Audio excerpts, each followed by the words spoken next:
Hi Aries, this is Jov. Welcome po sa ating channel. By the way, Aries, this is your weekly by tarot reading from March 5 to 8, 2026. Gamitin ang reading na ito bilang gabay lamang. Tandaan, Aries, ito po ay general reading.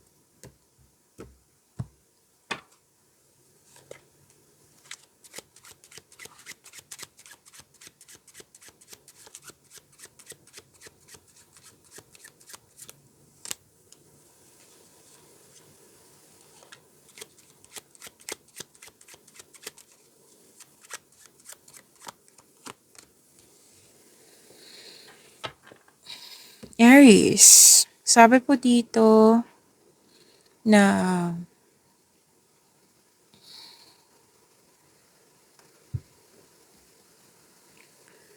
makaka-receive ka ng malaking pera. May raise, may bonus, pwede din may bilhin ka, may panalo, may refund, may increase, receiving a refund check. Magkakaroon ng stability. You felt, may security ako nakikita dito at may fulfillment.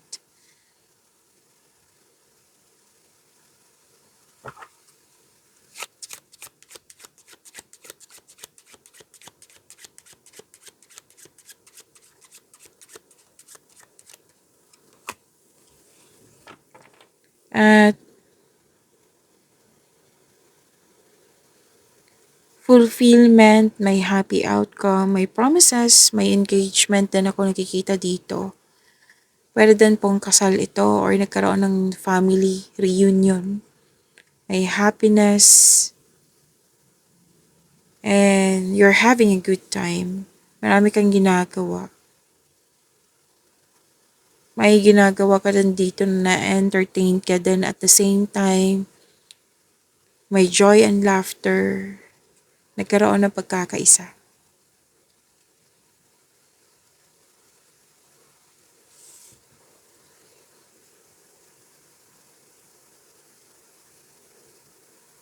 So, new beginning, something new. May gagawin kayo na wala ka pang experience pero gagawin mo siya. Like, bago sa'yo. Oo. And pwedeng may na-miss ka sa nakaraan. Pwede din nagkaroon ka ng time sa mga bata, sa bata or sa inner child mo.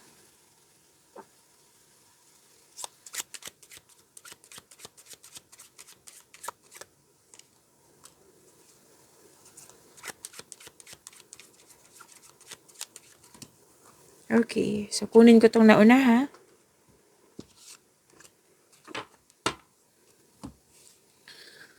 At sabi din dito na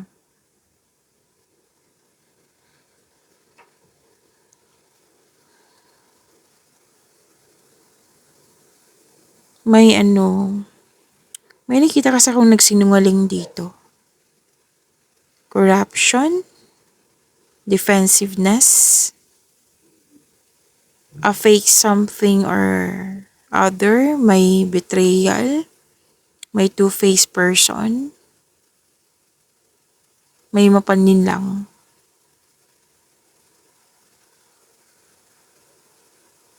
Pwede din may in-ignore ka na may nangyari at in-ignore mo. May sabi din dito na trying to cover up some mistake or lies. Tapos may sabi din dito na someone is asking you na, are you okay, Aries? Pero yung reply mo is, I'm okay. Pero hindi pala. Yan. Tapos, may tinatago, may nasaktan, may pagkakamali, may mali, may nagawang mali. May nakita kasi ako ditong hindi totoo.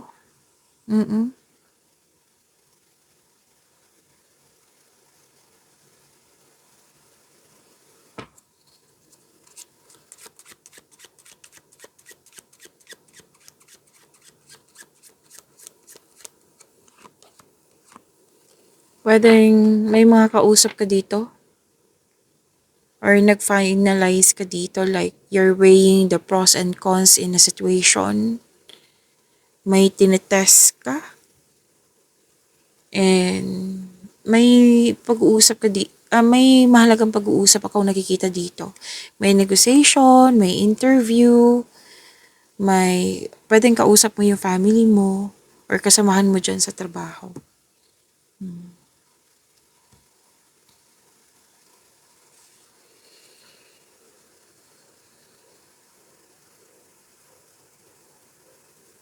May written communication, may ano dito about letter.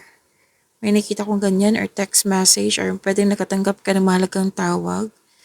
A letter, document, paperwork. Pwede din check ito or pera. Okay? Tapos may dumating na new opportunity or challenges. May kontrata din ako nakikita dito. Yan. May sagot na sa iyong mga katanungan, may approval, may application akong nakikita dito. Aries.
Aries, maraming salamat po sa mga hindi nag-skip ng ads.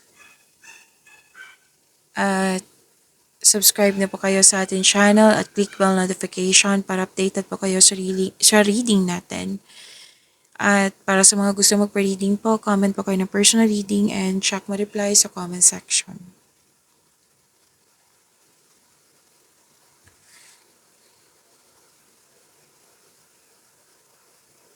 Nagkaroon ng pwedeng hindi magandang tulog, balisa, natatakot at naghihinala, or dumadalas yung pagkakaroon ng masamang panaginip. Ang sabi ng card dito, stress po kayo.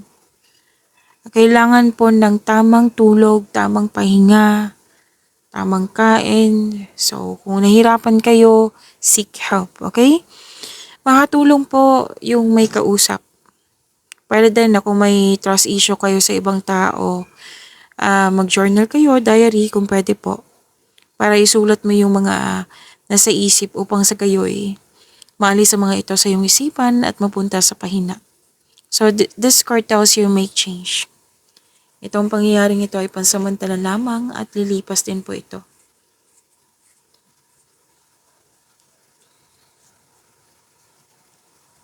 So, may conflict akong nakikita dito. Actually, itong conflict na ito, Aries, communication is the key. Yan yung sinabi ng court, na magkaroon ng schedule at mag-usap ng mahinahon.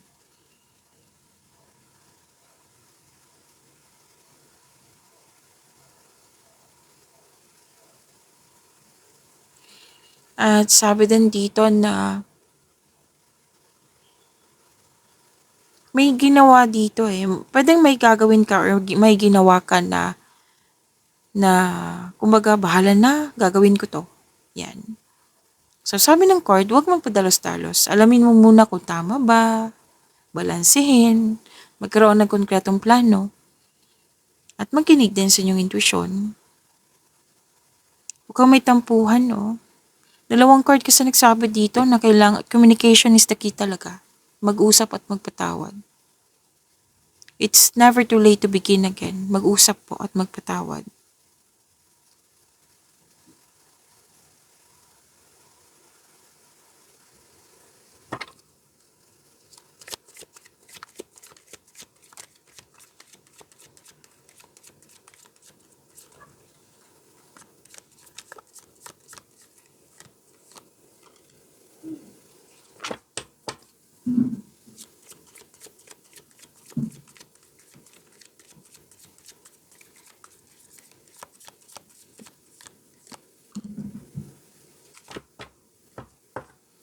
Sa career and money niyo po.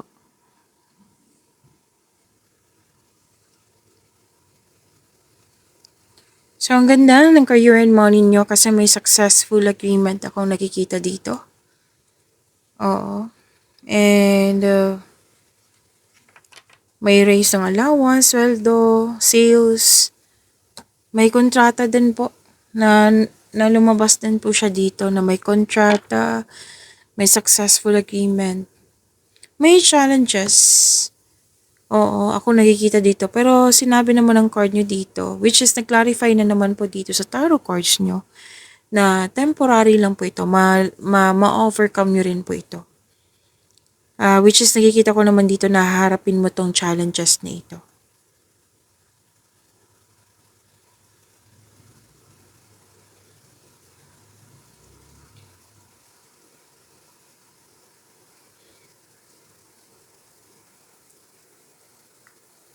Okay, so sabi dito, feel free yourself para makapag-isip ka ng maayos. Kung nais mo ng promotion, kailangan mo magtiwala sa inyong sarili. Okay? At nakikita ko dito na mas gusto mo magtrabaho mag-isa rather than in collaboration. Yan. Okay?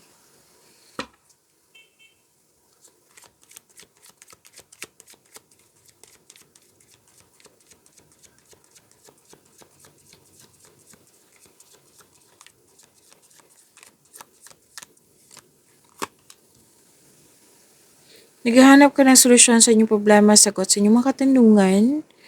Sinabi na yung card dito, sa inyong career and money tayo na nasa iyo na yung sagot, nasa iyo na yung solusyon.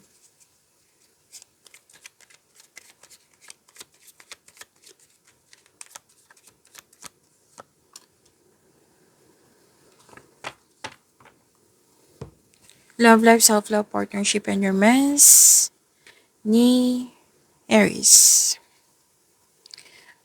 Okay, Aries, huwag niyong kalimutan na mag-subscribe sa channel natin at i-click yung bell notification para updated po kayo sa reading natin.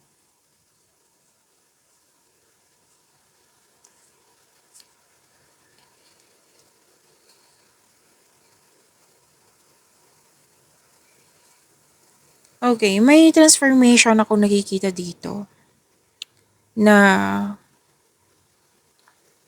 single ka man marelasyon sa buhay mag-asawa, may nakita kong tumiwalag, umiwas, separation, cool off. Or di kaya may taong malapit sa'yo noon na nagkaroon ka ng loss of connection at ngayon gusto niya mag-reconnect sa'yo. May paglilipat. May nakita ko dito ang paglilipat ng bahay o lokasyon. Yes, magkakaroon ng transformation nga.